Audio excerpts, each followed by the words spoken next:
Hello to all, welcome in our already first talk, writing our project Nature the Youth Work. The first talk was with Gordana Ristic from Serbia. We talk about environment and ecological issues in her country.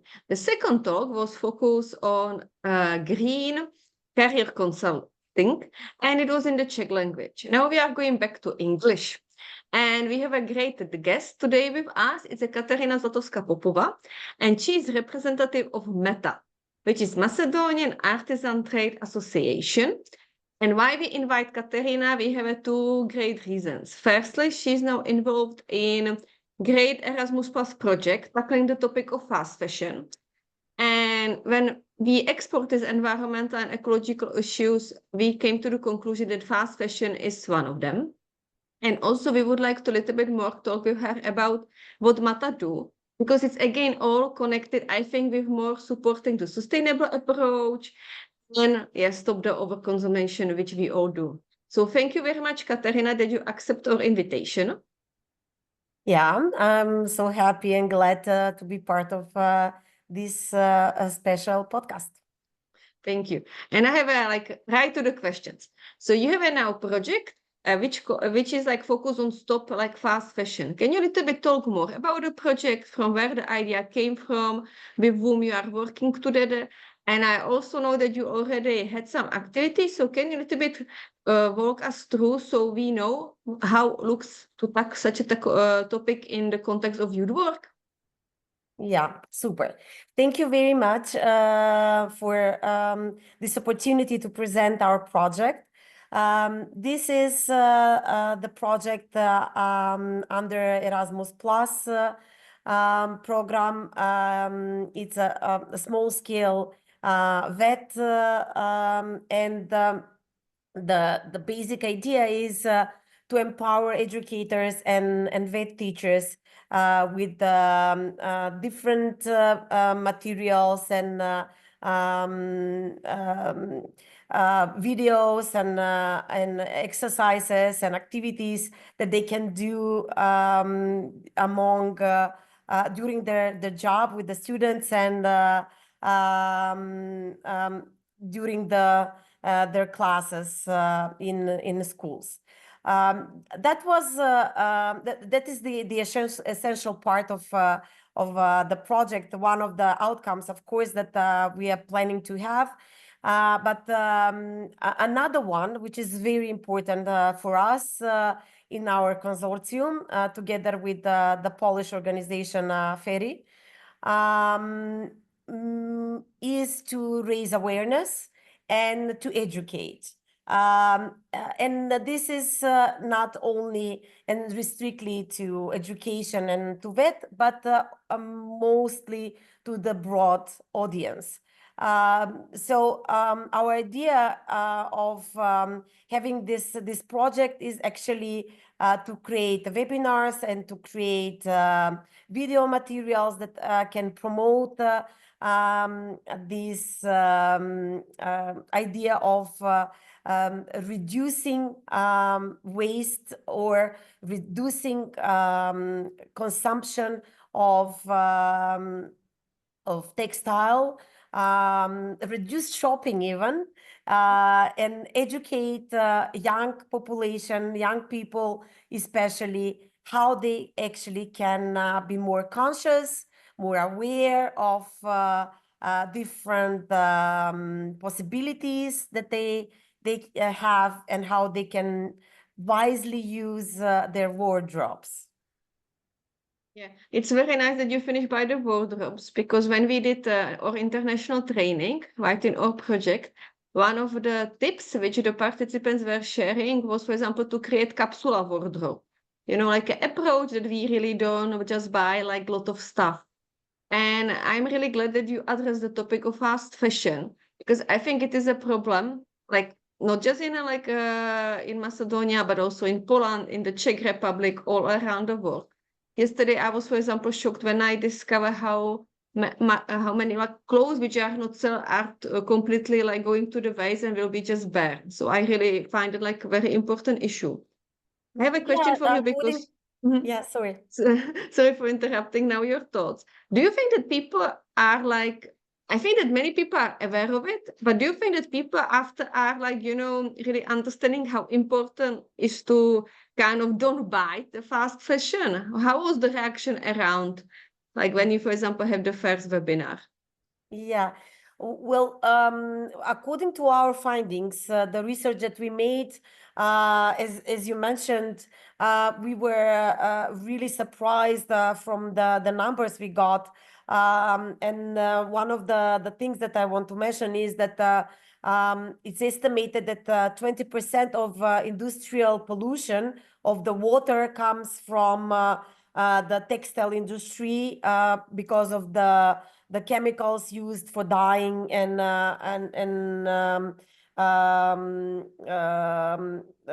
transformation of the fibers. 92 million tons of textile goes to the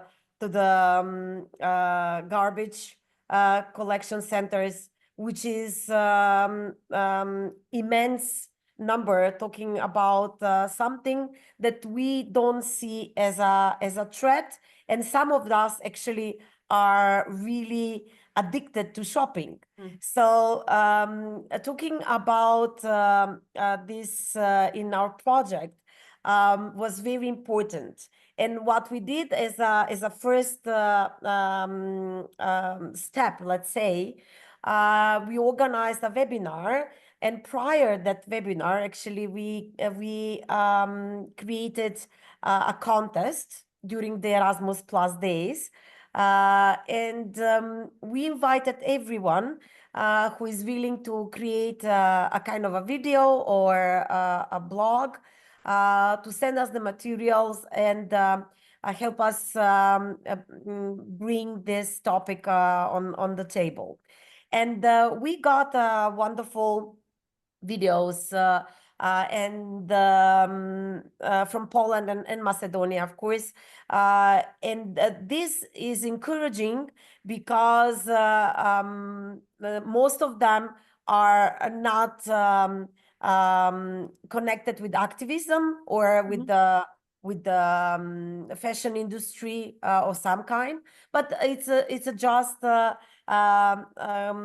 common regular people that are actually becoming aware of the damage that fast fashion shopping, changing clothes, buying non-stop clothes is creating a greater damage to our environment than any other types of pollution. So we discussed on our webinar one of the videos, actually, two, pardon, of the videos were connected with the capsular wardrobe. And I would say that that is very encouraging. What we would like to see is more examples like this. And I believe that that can be done with a continuous education and promotion of the idea of combining what you have in your wardrobe instead of just buying new stuff. And another important issue when it's connected with the this situation of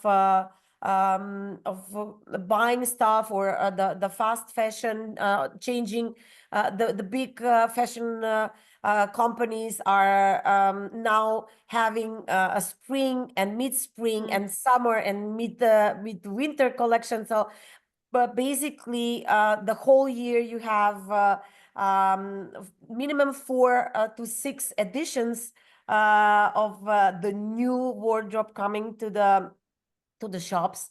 And when I discussed with some of the activists, what they prefer is not to upcycle or recycle, but actually to put the focus on reducing the consumption. So they strongly believe that the biggest impact that we can do is actually to stop buying and to stop the consumption or to limit the Mhm. consumption. Mhm.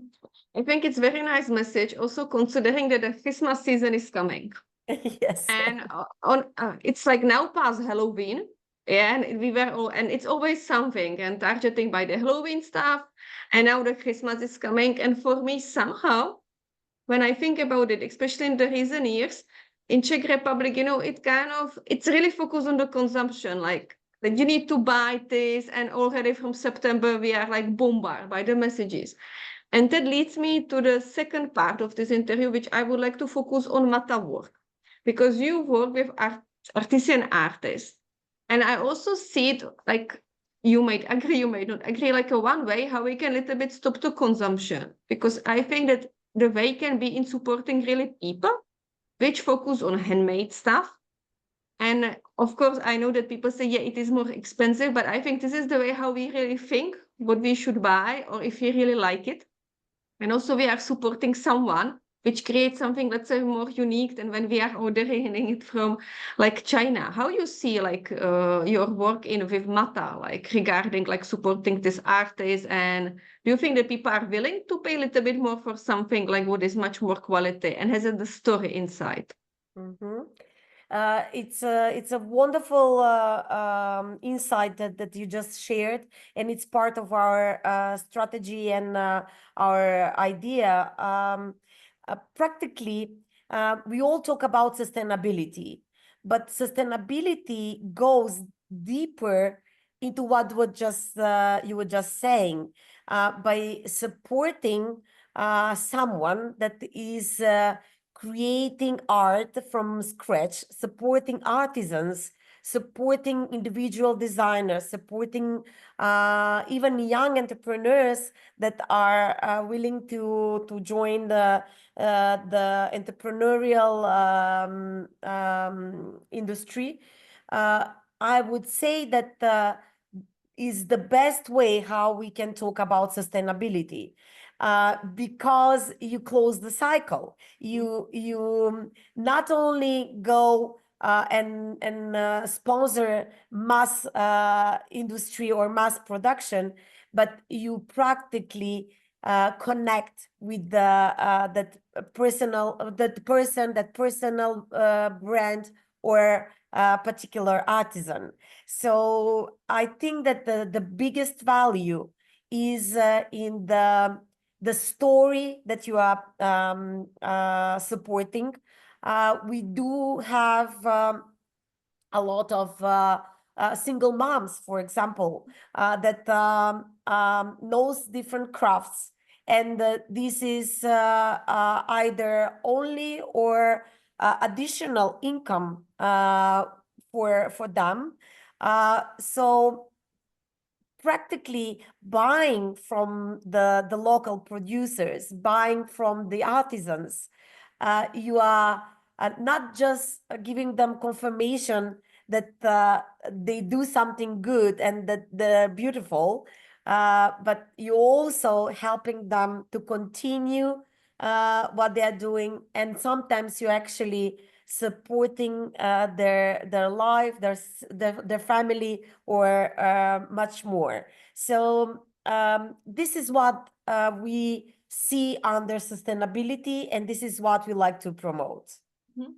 Great. Like, thank you also for stressing buying locally, because I think this is another important thing. So like, let's say don't overbuy, like stop the consumption, support the things which have the personal stories to also close the cycle of sustainability, buy locally. Very last question from me. Is there anything else? What do you think that is important that people know when they are like, thinking about all these issues like linked to the environment, ecology, sustainability, and the work which Mata do? I think that one of the things that I've discovered is working together towards the same goal. And this is what we love doing for years now. Like in this case, in this situation, that we join forces to send the message out there through your project to our project, focusing on the same goal and looking forward to get the same impact at the end. which is raising awareness and educate. Another thing is support local NGOs, networking with the local NGOs and international, of course. So in our case, we have this great collaboration with FERI, which is also focused on the same values that we'll share. But also, for example, we have Red Cross here in Macedonia and their social entrepreneurship, which is called Kopče, where you can actually send some of your clothes and some of the things that you don't need or you don't wear anymore, so they will send them as a second hand. And thirdly, we have this great collaboration with CIEC, which is another NGO that is focused on providing their funds for other activities and projects through transforming some of the clothings into different shapes and forms. So, for example, they recently created a collection of bags out of the materials for banners. You know, we all have projects, we all have banners, and then when the activity ends, we just don't know what to do with the material. And they just on our webinar that we organized, they've just presented their collection of bags created out of those banners, which is fantastic idea. So for us, networking, joining forces and collaborating is the must. Great, thank you that you share so many other tips.